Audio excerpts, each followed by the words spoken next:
There's a passage that's been on my heart the last couple of months. It's 2 Timothy 3, and talking about this world that we live in right now. But it's an interesting passage because he starts off, Paul tells Timothy, understand this, that in the last days there will come times of difficulty. That phrase, times of difficulty, literally means terrible times. Terrible times are coming in the last days. And then he says this in verse 2, for people will be lovers of self, lovers of money, proud, arrogant, abusive, disobedient to their parents, ungrateful, unholy, heartless, unappeasable, slanderous, without self-control, brutal, not loving good, treacherous, reckless, swollen with conceit, lovers of pleasure rather than lovers of God, having the appearance of godliness, but denying its power. Avoid such people. For among them are those who creep into households and capture weak women, burdened with sins and led astray by various passions, always learning and never able to arrive at a knowledge of the truth. So Paul explains to Timothy, he goes, in the last days it's going to get really bad. It's going to get terrible. And he goes through this list and he explains why it's going to be so bad. But the thing you need to know about this list is he's not talking about the world. He's not talking about atheists here. He's talking about the church. He says why it's going to be so horrible is in the church. You're going to have these people who have the appearance of godliness, but they deny its power. You have these people that they keep learning, but they never come to a knowledge of the truth. And he says, I want you to avoid such people. I mean, Paul makes it clear to the Corinthians, he goes, I'm not talking about the people in the world. He goes, if you're going to disassociate with them, you just have to leave the world. He goes, I'm talking about the ones who call themselves brothers and sisters. And here he's warning, he goes, be careful in the church. There's going to come a time where he says, he starts off by saying, people will be lovers of self. The crazy thing about this list is many of these things we read, and nowadays we just kind of shrug our shoulders at it.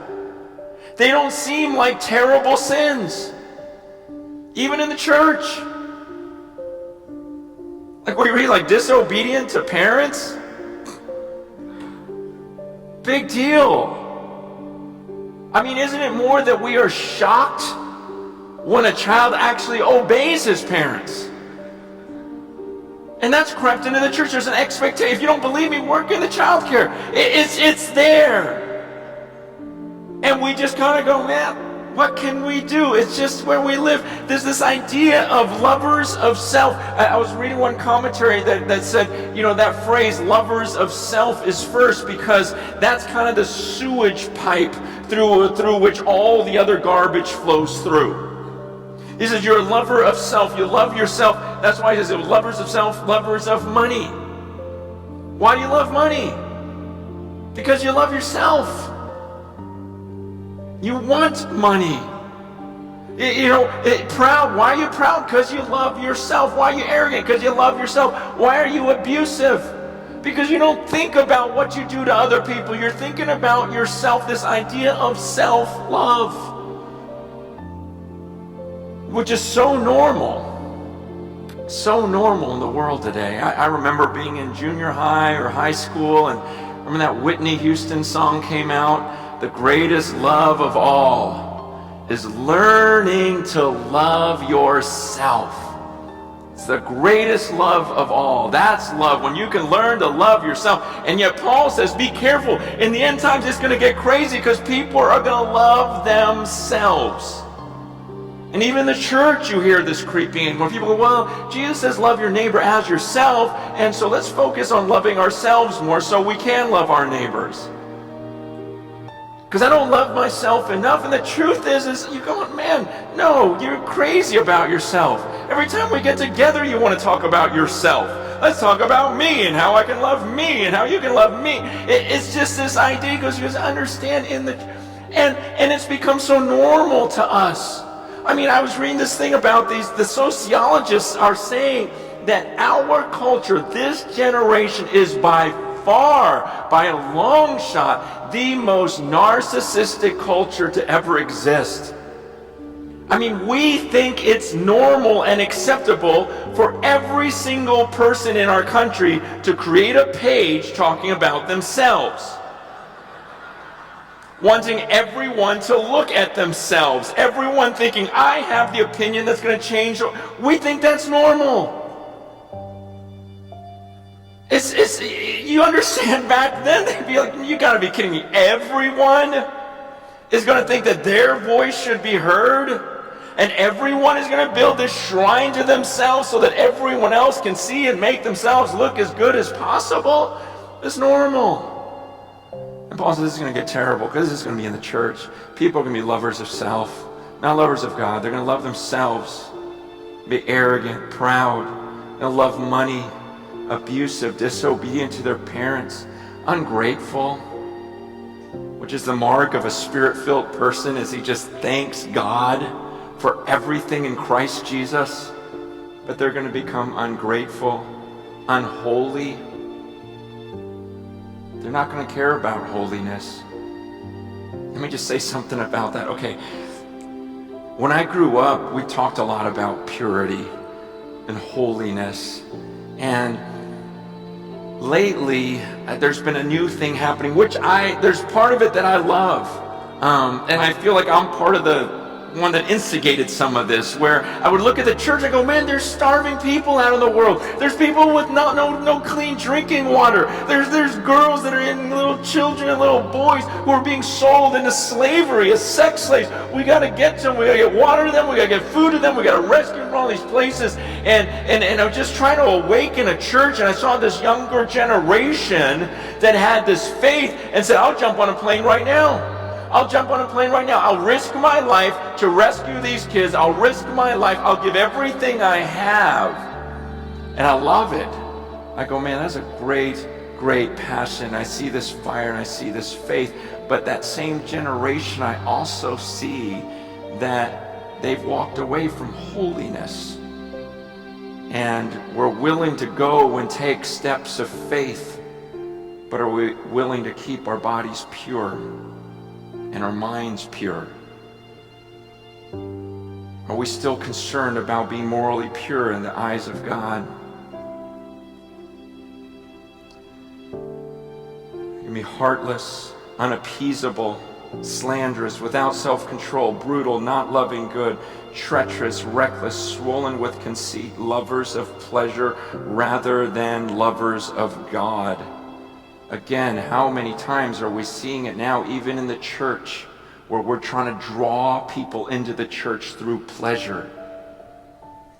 Come on, if you follow God, he'll make you rich. He'll get everyone healthy.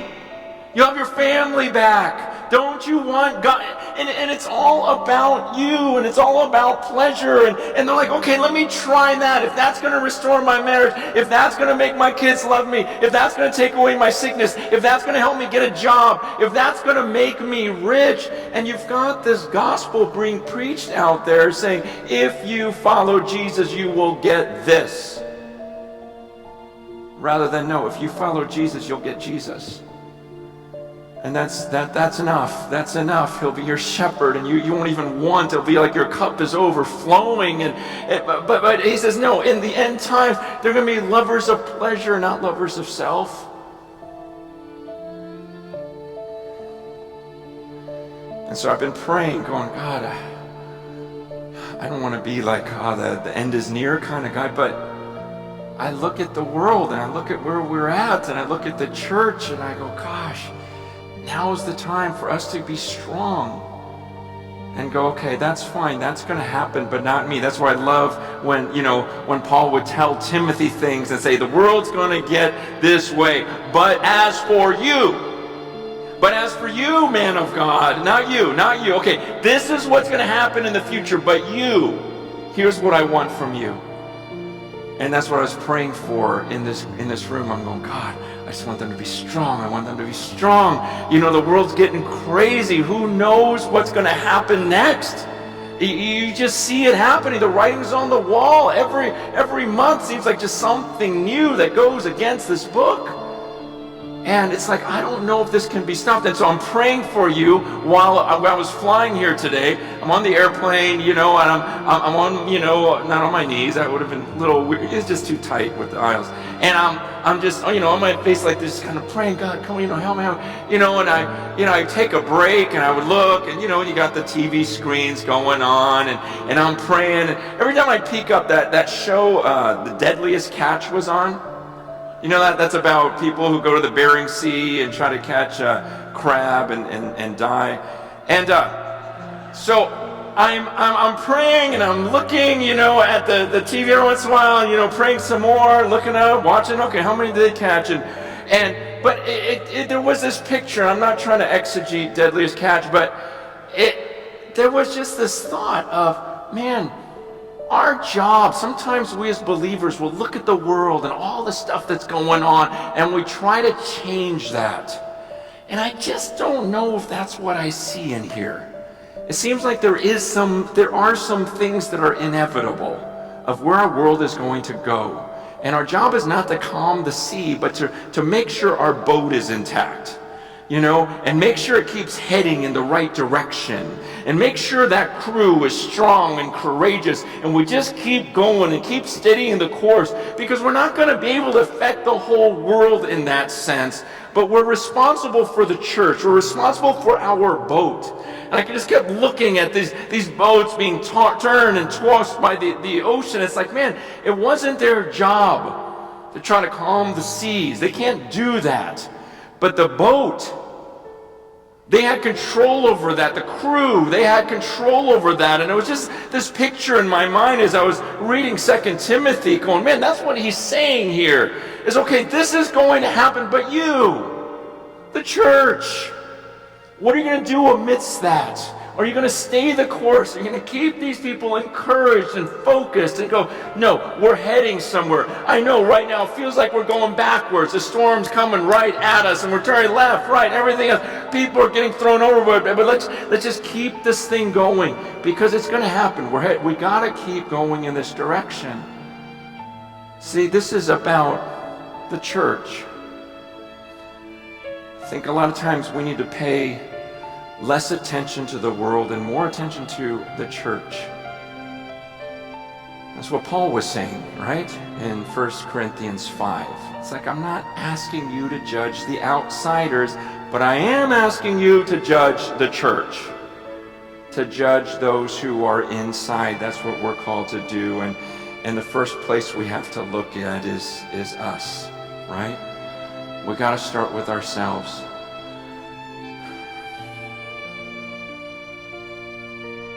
Are you personally deeply in love with Jesus right now?